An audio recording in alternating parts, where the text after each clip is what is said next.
This is the Work Smart Hypnosis Podcast, session number 320, Follow-Up Success with Stop Smoking Hypnosis.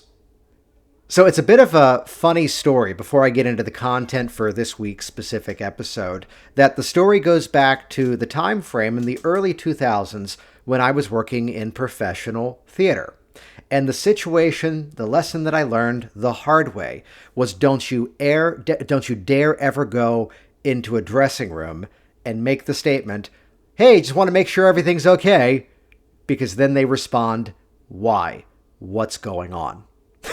So I bring this up because it was just recently inside of I think it was inside of the Hypnotic Workers private community. That's for the people who have gone through the Hypnotic Workers program, or even the people who go through Work Smart Hypnosis live and online, which includes access to Hypnotic Workers. The question was, how do you follow up with your stop smoking clients? And understand this is an important topic to be addressed here because, well, first of all, it's always great to check your work. Do not fall prey to the game of assumption, as in, well, I didn't hear back from them, it must have worked. Because chances are sometimes you've bought or paid for things that didn't go so well, and it just wasn't worth the effort to go and complain. You stayed in the hotel that was good enough, you probably didn't leave the review. You went for some sort of service, and just because it wasn't the type of thing you would normally leave a review for. So the fact is that just because someone doesn't follow up doesn't mean it worked or it didn't work. So we want to be able to check our work, but again, the downfall would be the pattern of, I want to make sure you're doing all right. Because that would often inspire the fear of, why did you think it wouldn't actually work for me? And again, lesson learned with the metaphor back to my job in theater, because, and let me call out this while I jokingly pat myself on the back in the preamble here, doing theater in the Washington, D.C. metro area, we would have to let the actors know ahead of time if there were VIPs in the audience. And I could drop some serious names of actors, celebrities, politicians, presidents we managed to have in the audience at times and be able to keep the actors chill about what was going on. There was always a fun fact of, hey, the director's in town, and he'll give notes. And the premise at our theater was, first drink at the bar is on the director. So I bring this up because the question popped up recently. How do you do that follow-up? And there's some little finessements that I've made to this over the years, and let me set the stage for this. I am sitting right now in a rental in New Smyrna Beach, Florida. We haven't yet bought where we're eventually going to land because we're still figuring that out. In about 12 days of the time of this recording, we'll land in Clearwater, Florida, where we're then going to spend some time on the West Coast and then likely bouncing back over here around Orlando to buy. My business right now, in terms of my clients, I've still been seeing about 3 to 5 stop smoking clients a week. So this is still a big part of what I'm currently doing. And I want you to hear this filter before you hear any of the content here, which this is a filter with bigger ramifications, which is a fun word and a whole bunch of points in Scrabble. But there's serious real-world ramifications of this, now that I've pointed out I can't say it, which would be the fact that this is the stuff I'm actually doing with my clients right now. No theories, no pipe dreams, because guessing sucks. What you're about to hear is the exact method that I'm continuously using with my clients that allows me to do the follow-up in a high-impact way and create stronger results, if not further reinforce their results. So I want you to have that filter in place because some parts of this may seem, I wouldn't say controversial. We're not going there this week. Usually we do. Instead, some of it is a bit provocative. Some of it you will have to adapt to your own delivery, your own demeanor in terms of telling stories and anecdotes and, always make sure they're true for you. But it's a way of metaphorically shining the spotlight of change in a rather unique place. Which is another preamble here. Do not make the mistake of assuming this is only a stop smoking technique. No. We can use this for basically anything. And that's kind of the focus of what I share inside of Work Smart Hypnosis Live. This is my live and online hypnosis certification training, where I'll mention about half of the people who go through the event are brand new to hypnosis. And this is their first soiree into the hypnotic world. The other half of people are probably like many of the people watching me on real time on a Facebook Live right now, who already have what would appear to be significant training, but you're not yet getting the results you feel you ought to be getting. Either it's that, or you feel stuck inside of rigid protocols or scripted techniques, and you're not yet confident with how to artistically customize on the fly to the person in front of you and get the best of results. If I've described you in either way, check out WorkSmartHypnosisLive.com. We've got one coming up in June of 2021. If you're listening after the fact, we always have one coming up soon, though the one in June, I'm sharing the stage once again with Richard Nongard. So my Work Smart principles, as well as his approach to an evidence-based strategy of change. We sell these out classically about a month in advance. So check out WorkSmartHypnosisLive.com. All right, so let's get started. So there's a principle that I teach over on the Hypnotic Language Hacks podcast inside of my influence training that I offer, which is this is the number one rule of influential communication. Something that's explained in advance is education. Something that's explained after the fact is an excuse. People lean in for education. People lean back from offers. The moment you understand these, the moment you understand how to hit emotional components of decisions, you now know how to motivate change. There's a massive overview of the entire world now, isn't it? So as we're talking about following up with stop smoking, some of the answer to what I'm about to share here would be the fact that Sales 101, satisfy objections before they arise, which, yes, I talk very often in sales and business metaphors because the same methods we would use with our clients turn out to be the same methods we could use toward business as well. We're always motivating toward a change. We're always motivating toward the next step. And whether it's the client producing an outcome or it's someone pulling out the credit card and making a buying decision, the journeys are almost identical. And once you understand the two, everything gets better along your journey as an entrepreneur, as a hypnotic practitioner. So as I mentioned in the intro a few moments ago, the question was, how do you follow up with your stop smoking clients?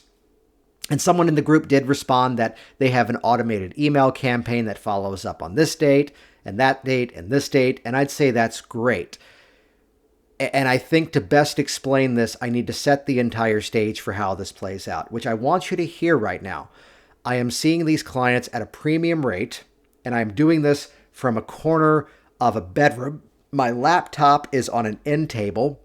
I bought a squeaky folding chair from Amazon, which I need to replace in the next rental. And my microphone is on a boom stand, and that's it. So from the guy who basically invested in a $200,000 office to have when I was in Virginia, which is now just a rental property, I'm running the same business right now with the lowest of tech possible and still getting the same results. So for any of you out there, follow the story of what I've been up to, because I keep meeting people who are in that just getting ready to launch kind of mindset. And right now I'm making this work on an end table in a rental. Hypnosis anywhere. Am I right? All right. So when you satisfy the concern in advance, you've now inoculated a future problem. That's one element of the framework we're about to build here. The same way that in a previous podcast episode, which if you're on the Work Smart Hypnosis website, in the top left, there's a search bar. And if you type in, I think it's waking suggestion for stop smoking, just do a search up there for stop smoking. You'll find a much earlier podcast episode where I give one part of this sort of a solution here, but this is new. And even those of you in my communities, you haven't heard this yet. So good times to be had. So one part of that other piece of content you can listen to, which mind you, I will actually look it up for you while we're on here together because I have the website already open. Previous podcast episode, continue listening to this one, but then go back and listen to this other one. Episode number 9. Wow, that goes back. August 4th, 2014. Been at this for a while. Episode number 9 was Waking Hypnosis for Stop Smoking Clients. I will share with you. There's one nuance of that recording, which is all about the theme of things we can say in advance of the session that build a mindset towards success. Basically, one being, there's basically 3 ways that I get different feedback. One group of people, it's out of sight, it's out of mind. Another group of people, there's maybe the habit of the habit. The third is that there's a brief challenge, but here's what you do and you're fine. So the nuance to this is I set a bit of a listing pattern, a menu, as to you may notice one of these 3 results, but notice they were all successful. That being said, everything is subjective. So it's your responsibility to let me know which one you're already inside of. There you go. Which what this did was it drove people, and go back and listen to that episode number 9 on this after that you listen to this one. What this did was it directed people to focus on what category of change they were. We were no longer binary yes or no. It was either instead, which group am I now inside of? So that's one element of this. So one of those nuances is the second group, the habit of the habit, which is where, I always tell the story of here's this woman that I worked with in Virginia, that she's driving around a part of Winchester, Virginia, which is more rural, and she hits this stoplight. It's this old style stoplight, and she's fishing around the center console of her car looking for a cigarette, at which point she burst out laughing because she had seen me 6 months prior, had not smoked since. So just out of the association of that one intersection where the light's on a timer rather than a sensor, she's fishing, and she's like, I knew I wouldn't have smoked, but it was funny that I was still doing it. In terms of reaching for something that wasn't there anymore. My personal story is that right after my son was born, I went off and had the laser eye surgery. And for like the first 3 weeks, crying baby down the hall, and I'm reaching to the end table looking for glasses. And my wife would typically say 2 statements. 1, you can see now. And 2, it's your turn tonight. So laugh at the moment and move on. Now, as an expectation, this is what's new, by the way. I collect these moments. This is one of my favorite things because, yes, I love the feedback that, this thing is going great. I love the feedback that I got into running and I did a half marathon. I love that, but I will tell you, the ultra specific feedback is the one that I love. Something very obscure and something very specific, which I wish I was clever enough to make us some of these stories. Different category. I had a guy who came in for weight loss one time. And we worked together for quite some time. And he dropped 40 pounds, which he was about my height. So that was pretty significant. And he knew some of my personal story. So towards the end of our sessions, he says, can I ask you a personal question? And I'm assuming maybe he wants to find out what specifically did I do to lose the weight when I lost mine. We had talked strength training at one point, and I didn't cross a professional barrier. I just simply said, oh, here are the names of some good books you might look into and see where you want to go with that if that's something that you're interested in. Here's one that I love, and I love it not just because the guy wrote a blurb in the back of my book, but Bigger, Leaner, Stronger is one of the best books in that world if you want to learn that. So when he says, can I ask you a personal question? I'm thinking it's something about me. I wish. No, he goes, I've been spending a lot of time in the shower. Okay. He goes, no, nothing weird or nothing.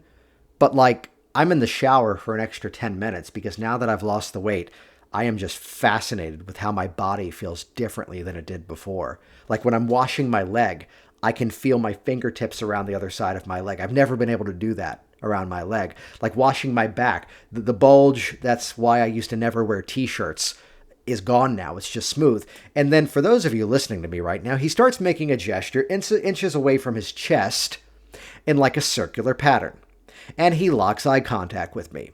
And he goes, the biggest thing is the man boobs are gone now. Do you hear that often? And I have to respond, that's the creepiest thing someone has ever asked me. Please stop staring and making eye contact with me. But congratulations. I know where you're coming from on that. Enjoy it.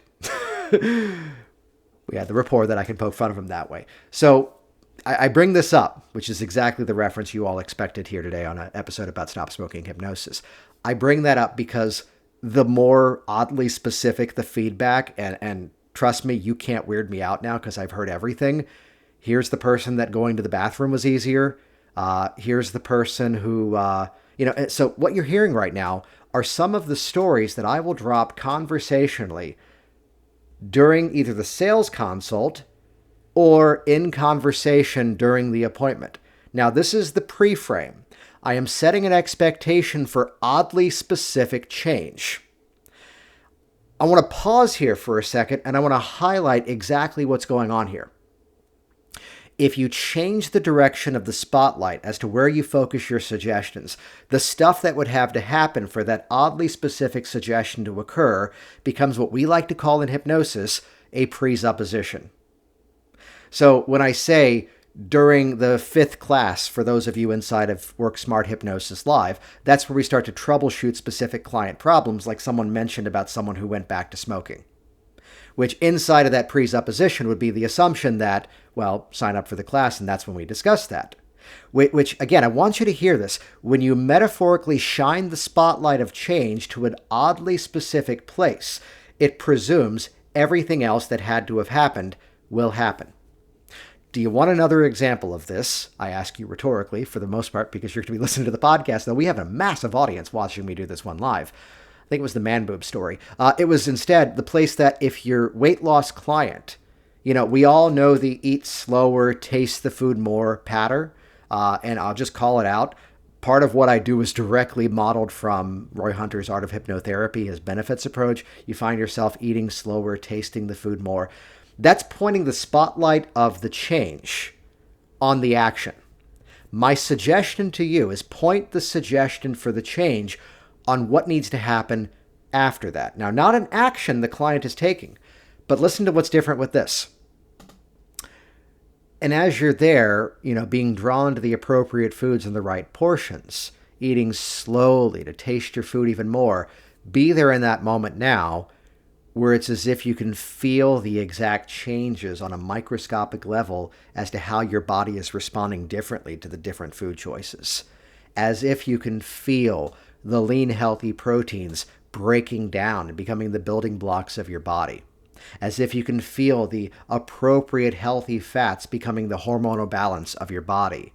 As you feel what's different now, I love an ambiguous suggestion, as you feel what's different now, applying to your body making use of the nutrients, the vegetables, the appropriate sources of the building blocks of your body. You find yourself becoming so deeply fascinated with how your body absorbs this nutrition. Reverse engineer. To be there with the spotlight, now it means they're doing the other things. The same way that suggesting fascination and curiosity is one of the biggest things I'm doing nowadays, because it just works, but now you see where to shine the spotlight differently. The same way that now the person wants to get into some style of weightlifting, which I know not to dip into here's what I do that, because it may not be what's best for them. But the difference is now you find yourself bringing your full focus inside of that range of motion, feeling the contraction of the muscle, feeling the relaxation of the muscle, as if you can imagine the way that your body is making use of all the appropriate nutrition to build that muscle back stronger and more resilient over time. Do you see the formula here? This is what's inside of this. We are pointing that spotlight on the ultra microscopic specificity of the change, which then builds the presumption that all these other things will be happening. I have to say I've not really heard any other people talk about this. Maybe I'll throw a fancy name on it and claim I invented it. This is just the result of seeing thousands of clients and troubleshooting the fact that it's easier to get someone to stop something. It's, I won't say impossible, but it's a bit more of a challenge to get someone to start something. So if you want to get someone to start something, you change the focal point of where their attention is to what would be happening once they're already inside of it. There you go. How do I get so much stuff done? Because I do this to myself. And I had to reverse engineer it and go, how do we turn this into a process? And someone just said brilliant in the live chat for this, and I can't see your name. And I look forward to seeing who else is brilliant later on. This is gold. Oh, yeah. So again, shine that spotlight somewhere differently. So wait a minute. This is a podcast episode about increasing the success of your follow-up with stop smoking clients. This is the whole work smart principle, because what we're doing is looking at how to universalize a strategy and make it even better, which would be to look at the fact that now, if we shine that spotlight of the follow-up on the oddly specific things that they're going to be looking for. Do you see how what we're doing here in a personal change aspect is we are bombarding their focus as to where their attention is going to be? This is why, this is not to throw the field of nutritionists under the bus, it's to throw one specific nutritionist under the bus. Like, this guy was my client, and well, what about sweets? He was asked, and he responded, kind of like me. I'm really not much of a sweets person. I might just eat the healthier stuff a little too much, but as he said, if I am going to have something sweet, like I'll hit like Whole Foods and buy a really high quality dark chocolate. But like, I'm not going to eat the whole bar in one sitting. I might, let it sit in the freezer or the fridge and break off some over time. To which somehow this nutritionist, air quotes, heard that and berated this man for 30 minutes about how bad the chocolate was for him.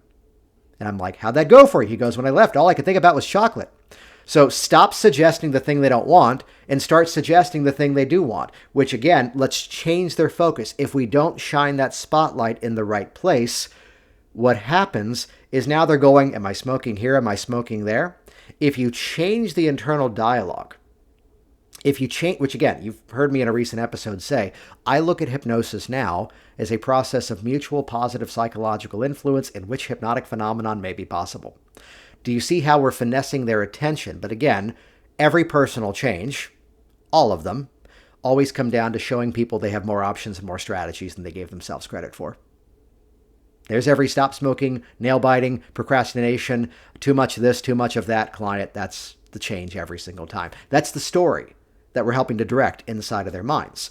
So by shining the spotlight on a different part of the story and letting them become deeply fascinated with that concept of where they're going, do you see how now it becomes easier to build the presupposition that now they're actually doing the thing? So I've hinted earlier at the habit of the habit pattern, which would be that you find yourself being reminded of these old things, and it's not even like you would smoke in those moments. Of course not. It's instead that there's something oddly curious or just unique about that moment. So we've wrapped up the session. I'm doing my post-session follow-up, which those of you in Workers or Work Smart Hypnosis Live, you'll see that there, in terms of how I do that follow-up in the last 5 or 6 minutes. That sets the full expectation to success, ratifies exactly how well they've done. Got to pause there. Anytime someone's doing something new, the dialogue in their brain is, did I do that right? If I'm repairing something at home, if I'm trying to fix the circuit breaker that keeps popping in this rental house, if I'm working with a personal trainer, if I'm learning a new piece of software, am I doing this right? Your client is always asking themselves, am I doing this right in hypnosis? This is why there's gold in the phrase, that's right, because it helps to satisfy that. So there's a way that I wrap up the last 5 minutes after the session, which ratifies exactly how well they've done, and I would say ends the session with a high five, but now that I'm 100% online, ends the session with a virtual high five and a rather enthusiastic thumbs up, or a pat yourself on the back. I use that with them too. So this is the frame for this, which, by the way, too, after everything else that you may have seen from me, now, by the way, just so you know, I mentioned earlier this category of habit of the habit, which I'll tell you, a friend of mine, thank you, Sean Michael Andrews, a friend of mine actually at one point said he got tired of seeing stop smoking clients, and it was his wife who goes, you're saving people's lives. And he goes, okay, I'll keep doing it. Which that's a big part of why, as much as I'm now working with entrepreneurs and business owners with the influence brand of what I do, there's part of a reason why I still love seeing stop smoking, and I'm not willing to automate that, and I'm not willing to let it go, because it just makes me so happy. Yes, I love the stories, and here I am with the kids, and here's the dynamic that we changed. But I'll tell you, the part that keeps me going is these, again, oddly specific stories that just show how sometimes the littlest of a shift creates the massive benefit. I have to give a disclaimer because you're all hypnotists. Don Motton used to tell a story which finally happened for me. So now it's my story too. Because I'll tell you, the one that I love the most, this woman called me up 3 years later. She'd been not smoking for 3 years. And she goes, I needed to call you up because of that whole habit thing. Which, first of all, thank you. You've saved my life. This is amazing. She goes, I have an African gray parrot, like the smartest birds in the world, the one that can sing songs and like recite sentences. She goes, I dropped a few years ago like $5,000 in veterinary bills to try to figure out what was wrong with my bird. Like, did it get like kennel cough like dogs would get in a kennel? Was it this? Was it that? She goes, and it finally dawned on me in the last 6 months. Now that I'm not smoking, now I'm not coughing. And now my bird isn't coughing either. So my bird was never sick. It was instead that the bird was mimicking me, but when the stimulus was no longer there, the bird stopped doing it. I thought you'd love that. I'm going to tell everybody I talk to now, and I do. Another one, I had a guy who was a marathon runner and actually said, in spite of the fact that I run this distance this frequently, the smoking really hasn't affected me. It was only 4 months later that he calls me up, and his intro, and mind you, he's okay, but he goes, apparently I was dying. I'm like, is everything okay? He goes, no. It used to take me 3 days to recover from a marathon, and the last race that I did, I shaved 20 minutes off of my best time. And I was active the rest of the day. It used to be, Daddy's got to lay down now because I ran 26.2 miles. He goes, the kids and I went to the mall that afternoon and we did a lap. Those of you that know Northern Virginia, Tyson's Corner, we did the entire mall and then even went to a trampoline park the next morning. I could have never done that before. My recovery time is so different. And yes, I've heard a little bit of everything, whether it's going to the bathroom was easier or this intimate moment was easier, or, I enjoyed the fact that I was able to put my kids to bed faster because I wasn't rushing to the bathroom to wash my hands. These are those little nuances that just make me keep doing this. So I'm going to call you up. Today's the 8th that I'm recording this. I'm going to call you in only about a week because I want to hear what those specific little odd things are that you're noticing, even if it's the fact that you've got more cash in your wallet or whatever it is. But what time of day would be good for you to do that call? What have I done now? I have shined the spotlight in a different place. Because now we are bombarding their mind. Back to the chocolate guy with the nutritionist. My whole first round of change with him was filling the mind abundantly with all the positive choices he could make in the right portions, being drawn to those that, again, now as if he could feel the nutrition absorbing into his system. Which now I have to tell you what I call that technique in my head, the Popeye method. Because Popeye would eat the spinach and instantaneously be stronger. I'd go, how do we do that in hypnosis? So stop buying books, start watching cartoons, become a better hypnotist. You're welcome. So the same idea. And again, as I had to ask myself, because over the years, I've played a bit of a survivor game in my business, especially that now the business has grown substantially and seeing individual clients is not clearly the only thing that I do. And the survivor game is I keep going back to one of my main websites and removing categories. To go, I just don't work with that now because, well, I have the clientele that I can focus on what I want. And I can now sometimes say to somebody that, you know what, I could help you with that. But because I know the entire industry of my profession, if I had that issue, I would call this person, which means I should give you their phone number. Are you ready to write it down? So I have built things up so that now I can focus on the specific clientele that I want. And as I asked myself a little while ago, what about the stop smoking people do I love? And this is what came to mind. And I found by bringing this level of just nerdy, specific excitement, this level of specificity to something, and making that be the focal point of some of those hypnotic suggestions, the results are incredible. The testimonials are rolling in faster, and they're having fun with it. Any humor we can bring to the process. And again, your specific style that you've heard the way that I do it in the last bit of time we've spent here, you're going to have to modify this for you. You're going to have to make this your own. You may have your own specific stories, or you can say, someone who I learned hypnosis from told me this incredible story that was so good I have to share it with you, and now use these for yourself. But the main takeaway of this is that if we're shining the spotlight of the follow-up on basically, hey, did it work? And I do have a nuance. Those of you inside of Work Smart Hypnosis Live act surprised when I do this. My bragging rights is that I sometimes will pull out the joke of, wait, this stuff works? And almost everyone I've said that to is now a full-time professional, which is a nice little nuance to that. But there's this aspect of just being surprised by the change.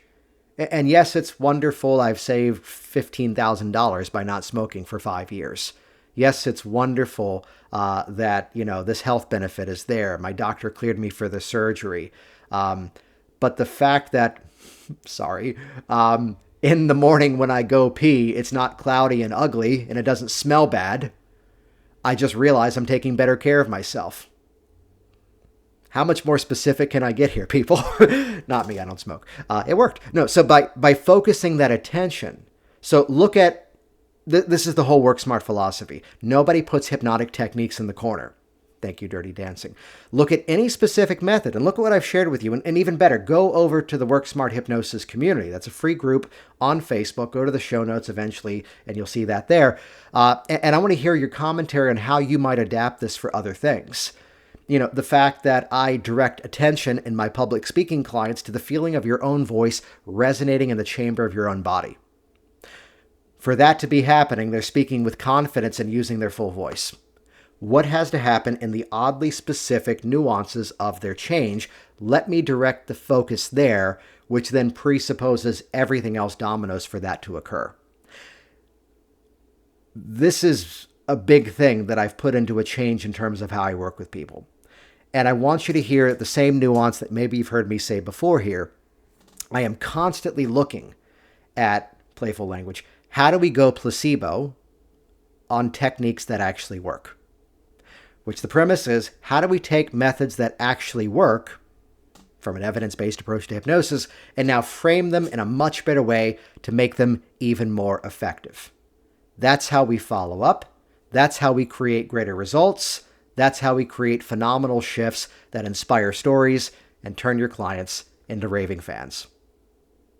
Jason Linett here, and once again, thank you so much for interacting with this program, for sharing this in your social media streams, and of course, leaving your reviews online. We've got a ton of them and would always love some more. To check out the details of this episode, again, head over to worksmarthypnosis.com. That's where you can find the show notes.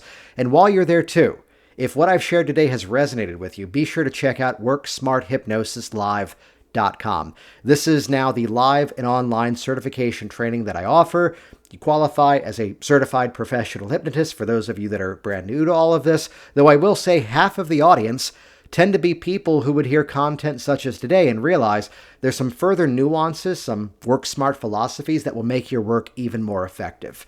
So if you're not yet confident customizing on the fly, if you're stuck inside of rigid protocols or troubleshooting the methods as to what do you do when something's not going right, that really is the sole focus of Work Smart Hypnosis Live and online. Love to have you there. I've got Richard Nongard joining me for the next upcoming event, bringing in his slant of evidence-based hypnosis.